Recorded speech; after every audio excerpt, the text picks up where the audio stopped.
The night was unusually silent in the palace of Nebuchadnezzar. Moonlight slid across polished floors, torches hissed, servants whispered, and in the very heart of Babylon, the greatest conqueror the world had ever known lay trembling with fever.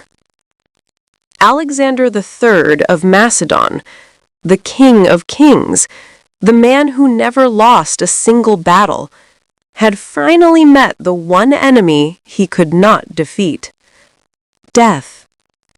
But history has lied to you. The traditional story says Alexander died from fever, a simple sickness, a sudden collapse.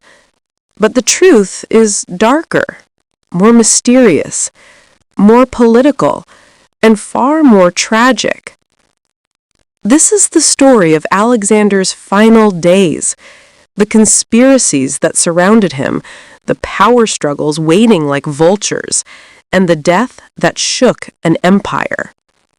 This is part 7 of our Alexander series, The Last God King: How the Conqueror Really Died.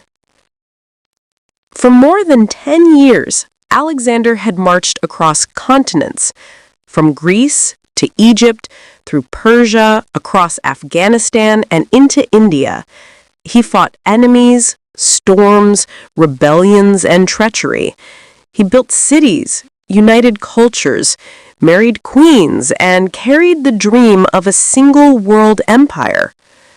But dreams come with enemies, and the closer Alexander came to achieving his vision, the more dangerous the people around him became.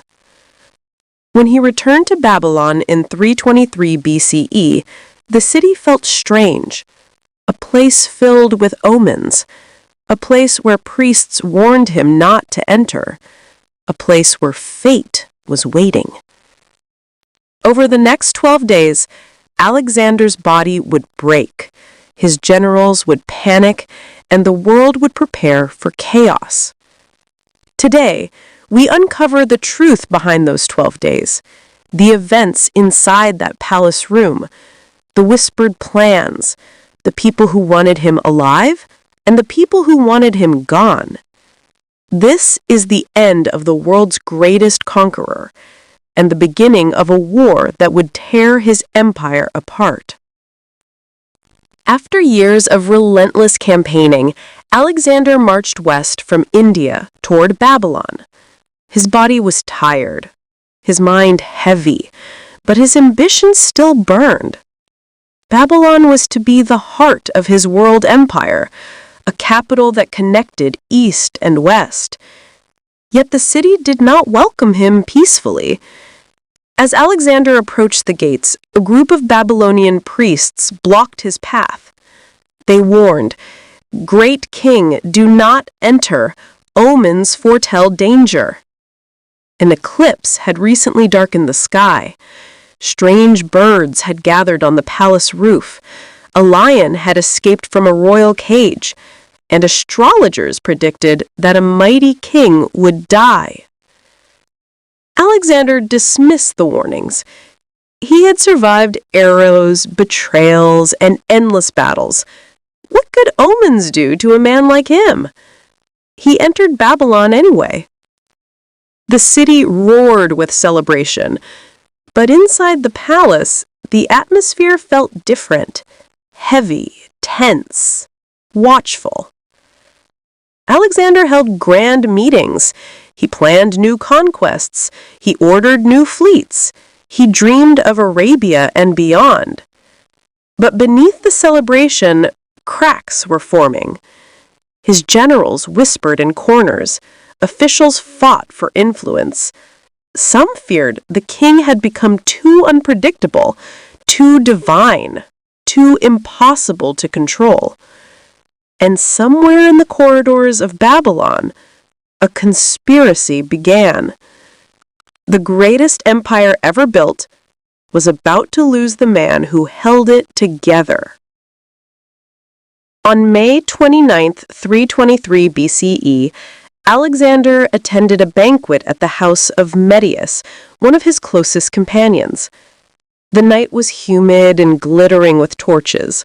Wine flowed endlessly. Music played. Laughter echoed through marble halls. But Alexander looked tired.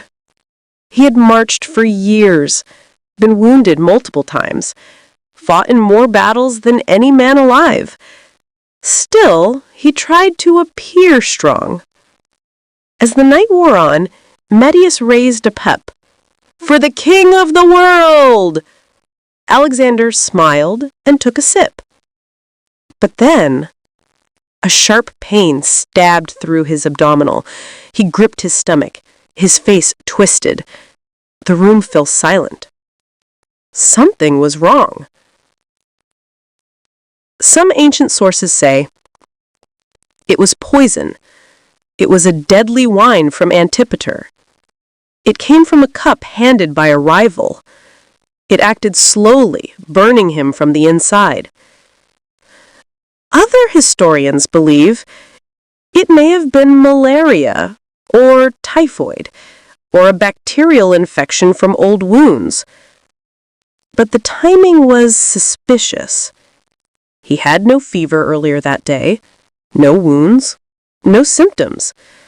Yet suddenly, after drinking wine in a room full of ambitious generals, the king collapsed. A servant helped him to his feet. He tried to leave, but sharp agony shot through his body. He had to be carried back to the palace. By midnight, the conqueror of the world could not speak. The banquet was over, and Alexander's final battle had begun. For 12 days, Babylon watched its king dying. Each day, the situation grew worse.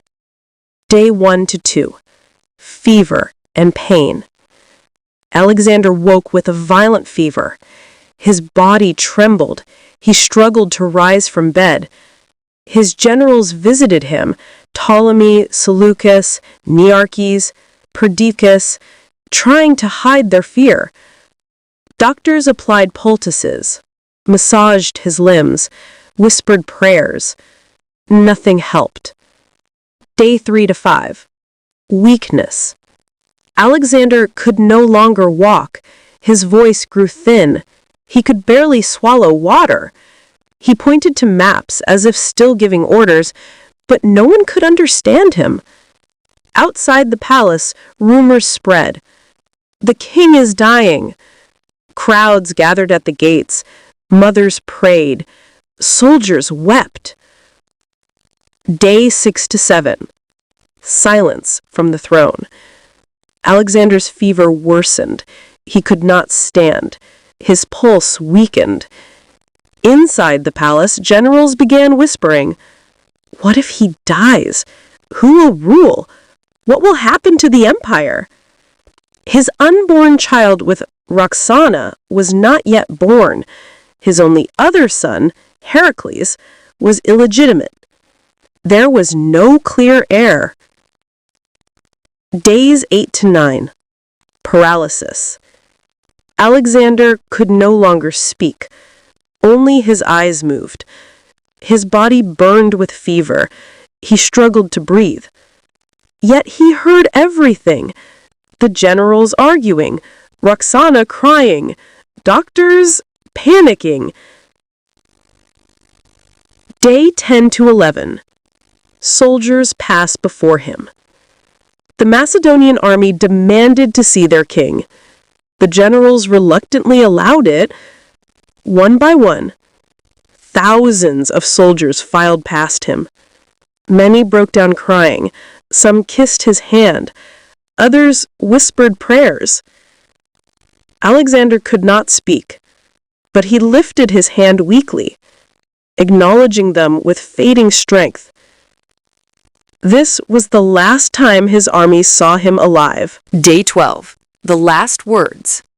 His generals gathered around him. They asked, "To whom do you leave your empire?" Alexander struggled, lifted his head slightly, and whispered, "To the strongest." Those 3 words would plunge the world into 40 years of bloodshed. Moments later, Alexander exhaled slowly. and did not breathe again. The last God King was gone. But the story was not over. Here is the most mysterious part of Alexander's death. According to ancient accounts, after he died, his skin remained warm, his cheeks remained red, his body showed no sign of decay for 6 entire days. This terrified the palace. Some believed he was blessed, a divine being protected by gods. Others whispered a darker theory. He was not dead. In ancient times, coma and paralysis were often mistaken for death. If Alexander had been poisoned with a toxin that caused paralysis, but slowed breathing, he might have been alive, unable to speak, unable to move, unable to open his eyes. And when his body was taken for embalming, he might still have been conscious. The empire, meanwhile, exploded with political chaos. Alexander's death was not just a tragedy, it was the beginning of a war. The moment Alexander died, his generals, known as the Diadochi, began fighting for the throne. Perdiccas claimed he should rule. Ptolemy wanted Egypt. Seleucus wanted Babylon. Antipater wanted Macedonia. Craterus wanted the entire empire. Roxana, pregnant with Alexander's son, was in danger. She feared rival queens. She feared traitors. Within weeks, she murdered Alexander's second wife, Statera, to secure her child's position. The generals, pretending to protect her, were really protecting their own ambitions. Within a year, the empire was split. The friends became enemies. The world became a battlefield. Alexander's dream died with him. As Alexander's body was being transported to Macedonia, a golden chariot carried his remains through deserts and cities. But Ptolemy intercepted the procession. He stole the body and took it to Egypt, where it became a symbol of power. Why did he do this? Because whoever possessed Alexander's body would claim legitimacy, the right to rule, the blessing of the dead king. For centuries, Alexander's tomb in Alexandria became a shrine, visited by emperors and worshipped by millions. But eventually, even his tomb vanished, and the world was left with legends. Alexander the Great lived like a god and died like a mortal. His final days were filled with mystery, illness, poison, betrayal, and the brutal reality of power. But one thing remains undeniable. No other king in history changed the world so quickly, so completely, and so permanently. This is the story of how the last God King fell. But the story of what happened after his death, the wars of the Diadochi, the betrayals, the rise of new kingdoms, that is a chapter still waiting. If you want part 8, stay with us.